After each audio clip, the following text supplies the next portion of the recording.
And so as you can see, our first dungeon was 2 floors, this one is at least 4, so we're definitely ramping up the difficulty aspect. By difficulty I mean just kind of length in general. Alright, so make sure to take this guy with our perps. All flowered, that's what you like to see.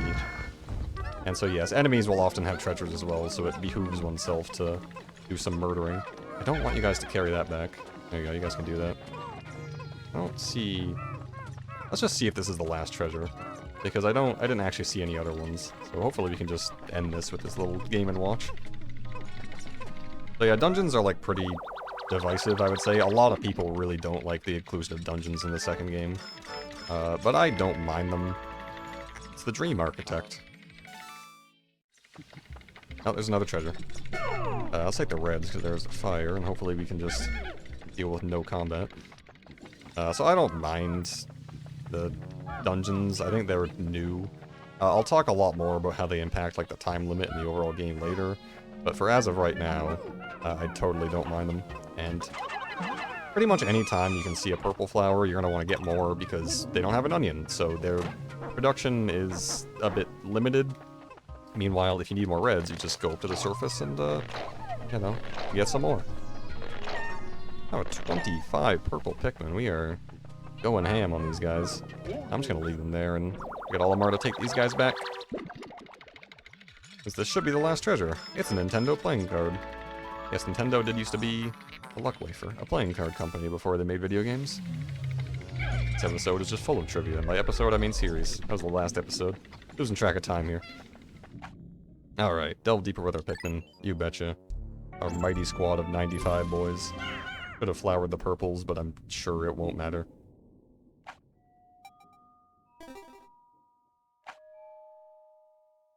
And we are just making quick work of the whole of beasts. This floor looks important. I wonder if this is the final floor. Alright. So, most final floors are going to have one of these creatures. Not this exactly, but I mean a boss creature. Let's just go right up to the geyser. Just so we have a quick escape plan. Actually, not quite sure where the front of this thing is. Give me a second. Okay, it was the other way. I should have turned around. My mistake. You guys don't get hurt by that water, that's fine. So this lovely being is Empress Bulblax, the presumed wife and matriarch of the Bulblax community, as opposed to Emperor Bulblax, who we fought in the last episode of the first game. I find it fun that the first boss you fight in this game is the mother. Sometimes you have to dismiss twice in this game. Now we're gonna get our purples out. You do not want to stand in that arena with her. And we're just going to kind of just wake her up, just tick her off a little bit, you know? Take some damage. She's up. She's ready to rumble. So she really cannot do that much if you just, like, stay over here. She's gonna try to shake them off. Call them back. It's not a big deal. Purple Pikmin are very strong. Okay, good. You just don't want them to get, like, underneath her, because when her health gets low enough, and she starts violently shaking like that, you need to call them back. Otherwise, they will get crushed. I find it exceptionally brutal how the first boss in this game can essentially just wipe your entire squad if you don't know what you're doing. But, you know, welcome to Pikmin 2, I guess. I mean, you can see right there, like, we just did a third of our health in one cycle. Yeah, perps are pretty strong. And you might think they're, like, completely overpowered, but the truth of it is, like, this game can be pretty brutal with some of the enemies it has, so... again, I'm conflicted on the use of purples, but I'm sure I'll figure something out. Oh god, no. That's what happens. You want to, There's one in there, man! Okay, good. Yeah, no, sometimes they get locked up, like, underneath their stomach, and you just want to constantly whistle them back to prevent them from attacking your body. Because since her face takes the most damage. There's one in there. Get out! Oh, you're good. Yeah, it's weird that she doesn't, like, directly eat the Pikmin, but maybe murder is her own form of sustenance. Okay, we got them all. It's not like we can't afford to lose a couple purples, I just would rather not. I like the music in this game a lot for the boss. Highly, highly recommend watching a YouTuber known as Scruffy's videos on music in Pikmin. He did one for Pikmin 3 and this game. I think this game has a lot of good little sound effect trivia, so it's nice. And thank God she got shortened, so that we can carry her back to the ship for moderately more money. How bizarre. This device is emitting black light. It must have been ingested by that creature. What an absolutely repulsive life form. So true. Our return to Hawkatate cannot come soon enough. Alright. I will be carrying back the boss corpses just because they're usually worth significantly more than regular enemies. So let's see. How much is Empress Bulblax's little face worth? It's not gonna be that much. I'm hyping it up a little too much. 15. There are treasures in this game worth less than 15, so I'm fine with that. We will get back this love tester, or hopefully it will provide some kind of use for us.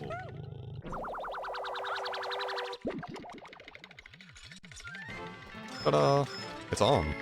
200 Pokos. It's the prototype detector. This contraption seems to react when it approaches treasure. I will connect it to my radar. Processing complete. The treasure gauge is now fully operational. It will now appear on your monitor. The needle will move right as you approach treasure. Alright. There we go. I was waiting for it to come on. So now we have an official treasure detector. It's kind of weird that the sound of the treasure gauge turning off still stays even though you don't have it in the start, but whatever. So now we can detect treasure. Very cool. It'll start to go wacky when we get near some. Look at that. Over 1,000 Pokos, no Pikmin deaths. Feeling good about that. We defeated Empress Bulblax. Cave complete. That's the whole of Beast done. Let's save our game and return to the surface.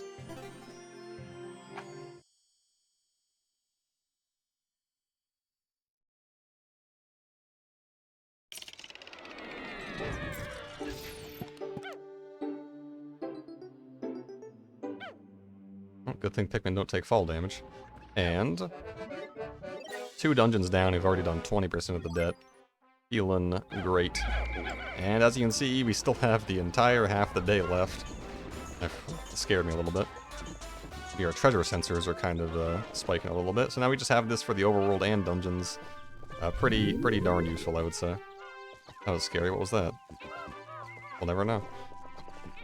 Alright, now that we have... Oh, there's the treasure up there. We can't get to it yet, because we can't really throw Pikmin that high. So, let's weigh down this box with the power of our perps. Would only need the 20. Very nice. And what else we're using our perps for? This dude. It's a bit scary having to throw them on his face. It's also just weird that, like, the second he dies, he decides he wants to eat, and then... Nah, he's fine. And what is this? Another hole, you say? Well, we can't cross that water. Actually, we can cross it with our captain. But we can't cross that gate. No, the blue Pikmin. If only this electrified gate wasn't there, I'd be able to get you.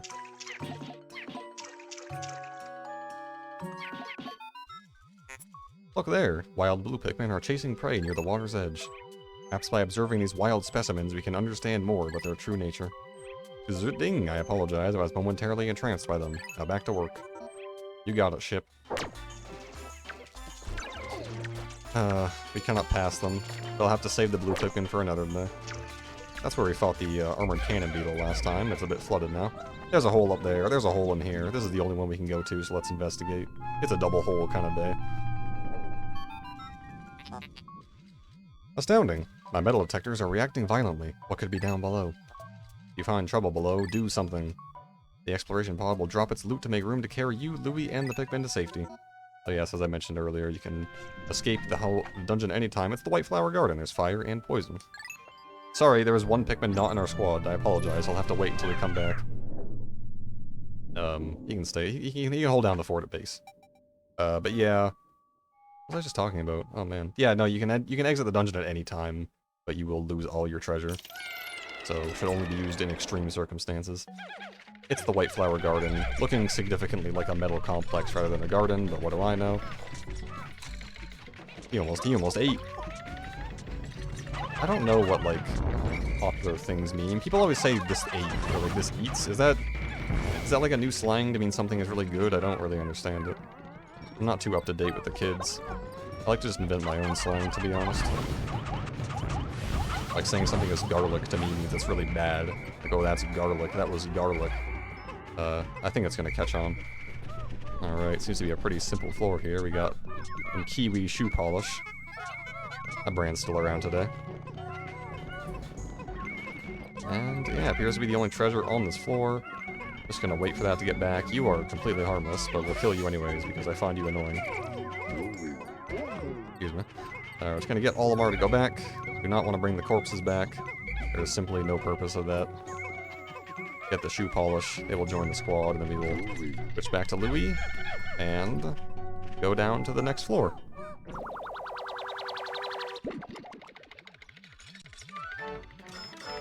$80. Pocos, rather. Alien billboard. Alright, the treasure gauge goes empty. Even if there's no treasure, like, nearby, it will always come to a dead stop, so you can tell when there's no treasure because it will just completely flatline. On to the next floor.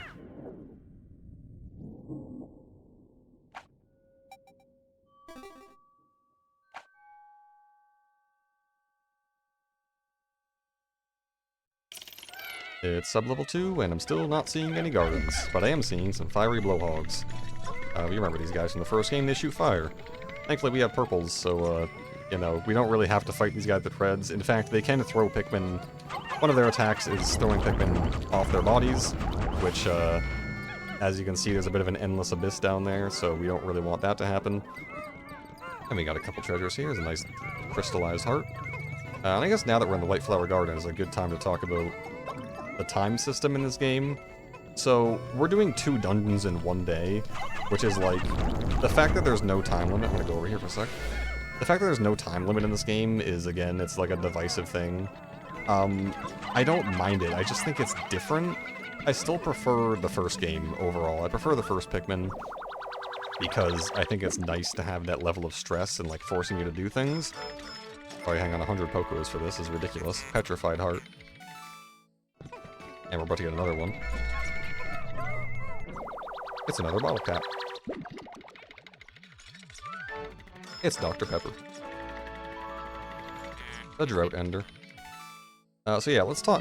Here's a pop quiz for all you Nintendo fans out there. What does Pikmin 2 have in common with Kirby's Epic Yarn? I'll give you guys a second as I go down to the next floor.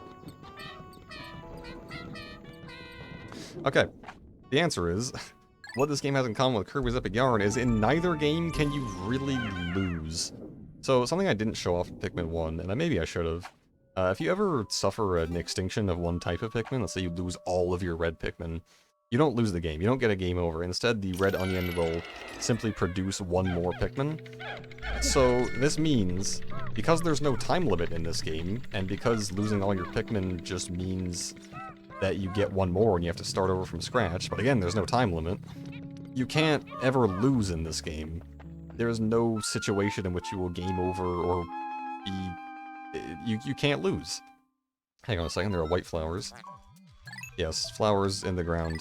I wonder if this will give us some sort of white Pikmin when we toss our reds in. And so it's just weird. I don't hate it. I don't hate the fact that, like, you can't lose in this game, and it's something I'll talk more about later. But this game is, like, significantly more difficult, I find, in its combat than Pikmin 1. Which is weird, because why would you... Like, it's weird to have purple Pikmin, which are really, really powerful, to combat the enemies that are really, really powerful, and so you think this game is really hard, but then again, you can't lose, so there's no real consequence to losing all your Pikmin. It's a bit strange, and maybe I'm not smart enough to make a serious conclusion on it, but what I do know is that these are the cutest Pikmin ever. Look at them. They're little albino rats. Incredible, a white Pikmin. It is tiny, but looks distinctly swift. Its eyes are an unseemly red. This type of Pikmin was not mentioned in your notes, Olimar. It must be an entirely new type. Our data record on this type is a blank page, since a certain captain never documented them, because I never saw them. You must experiment and make detailed observations for the benefit of future generations. Okay, we'll do. Yeah, it's just strange. I'm not one of those people that thinks games should be really difficult. I actually don't really like games that pride themselves on being, like, insanely difficult and like, oh, you'll never beat this on your first try. It's just, I don't know, it's an odd situation, and again, I'm not really smart enough to make a conclusion on this. But our white Pikmin appear to be fighting the ground. And they found some tape. Amazing. The white Pikmin have unearthed a treasure that was completely buried in the ground. Perhaps those beady red eyes of theirs allow them to sense objects buried in the dirt. So he has white Pikmin. Not as powerful as purples, but still definitely more powerful than your average pick. They are white, they are very fast. I don't know why I said they're white like that's a good thing, I apologize. They're very, very quick, much faster than any other type. Ooh, nectar. And they can detect things in the ground, and you might have noticed that there was poison in this dungeon. Well, you know, we all saw the white Pikmin, he coughed up some poison when we got him. White Pikmin are immune to poison. If only we had him for the Smoky Prog fight in the first game. But yeah, whites and purples, they have no onion, which is like it's kind of the cap for getting too many of them. If they had an onion, you could just get 100 purples and then destroy every single combat encounter in the game with no problem. But them not having an onion means they're a little inconvenient to get. Same with whites, and their whites and purples are more powerful than the other types, so it makes sense. They're a little balanced in that way. It's the super stick textile. And we got all the treasures, so let us go down.